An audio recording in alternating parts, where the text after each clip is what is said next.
Good morning. I hope you guys are having a great day so far.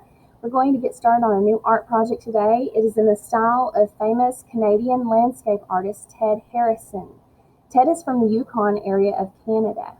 The Yukon area is an area that is full of mountains and water, glaciers, and some trees.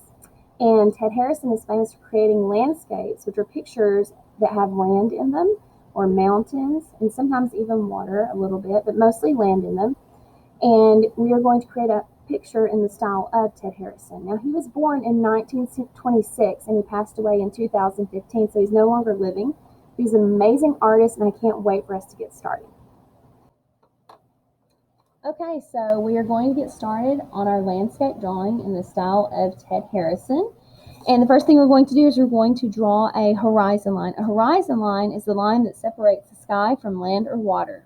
So I want you guys drawing very softly with your pencil. Your horizon line does not have to be straight. It can have some curves to it, or you can make it straight. That's up to you.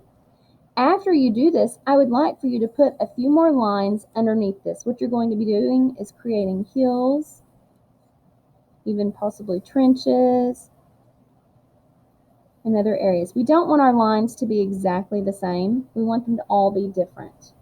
We also don't want them to have a lot of squiggly lines in them like this, okay? We want to keep our curves big. After you do this, you're going to create a sun in the sky. You can start it in the middle or in the corners or down low. It's up to you. I'm just going to start mine in the middle. I'm going to make a circle, and I'm going to make another one around it, and I'm going to keep adding circles around this until I get finished. And they do not have to be perfect. In fact, they're not going to be perfect, and that's part of the greatness about Ted Harrison's art. Now, if you notice, my circle is about to go off the page. I'm not going to squeeze it on. I'm going to pick it up, and I'm going to finish it on the other side. And this is in my way, so I'm going to stop. I'm going to pick my pencil up again, and I'm going to pretend like I'm drawing with it, and I'm going to finish it on the other side. And I'm going to keep drawing in a circular form until I get all of my space filled in. So now I have my land and my sky. The next thing I'm going to do is I'm going to take a black oil pastel or a black crayon, and I'm going to trace over every line on my paper. Be really careful about putting your hands on top of the oil pastel if you choose to use oil pastel, because it will smear. As you can see, mine has already smeared a little bit. Sometimes you're able to erase that by just using a regular eraser. If it's not too much of a smear. If it's pretty dark, then yeah, it will be hard to get off. And when you have a lot of lines like this, you want to draw from the inside out when you're using oil pastel for that very reason. And if you press down too hard, your crayon's going to break like mine just did, but it's okay, you can still use it. I happen to have a habit of accidentally breaking my oil pastels. Now, when you have mess ups like I do right here, and I got off my line, all I have to do is go back and fill that space in, just round it out. The great thing about art is there are no mistakes in art. You can always change stuff, fix stuff, cover stuff up.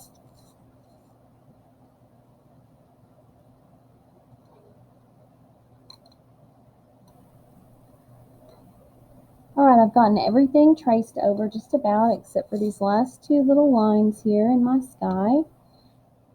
And now I'm going to paint my sky and my land in.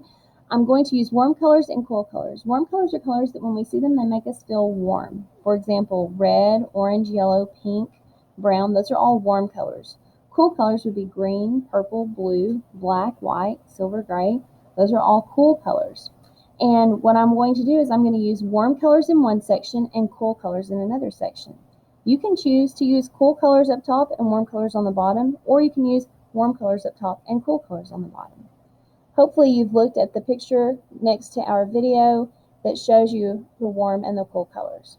The first thing I'm going to do is I'm going to add water to my paintbrush, and then I'm going to put water into my paint, and I'm going to pet my paint like I pet a cat's back, very gently. And I'm going to come in through here, and I'm going to actually do my landscape in warm colors today.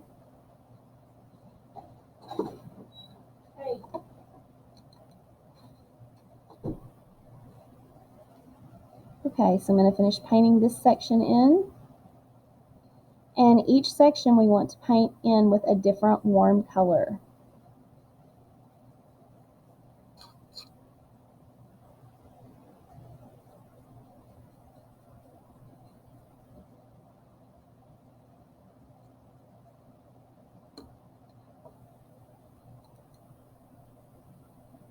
Okay, I finished the bottom. I'm going to paint the top now. Something interesting about warm colors and cool colors are yellow and pink can go either way. They can either be warm or cool.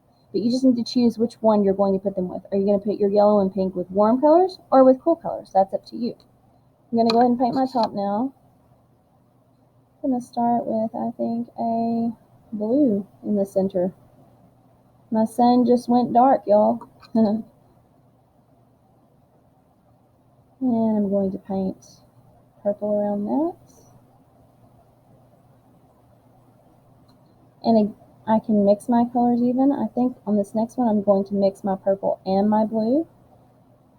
I don't want to put purple right next to purple in the exact same color because then it will look like I didn't even need to draw the different sections. There's no purpose in doing that if I'm going to have them exactly the same. So I'm going to mix these together, and when you mix, make sure you mix on your paper and not in your paint palette, because if you do, you will ruin your paints. You'll get them all mixed up.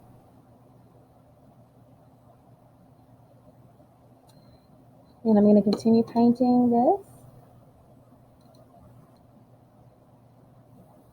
Alright, and now I'm completely finished painting in my landscape picture in the style of Ted Harrison. I hope you guys enjoyed this project today, and if you get a chance, please have your parents email me your pictures. I can't wait to see them. Have a great day, guys. Bye.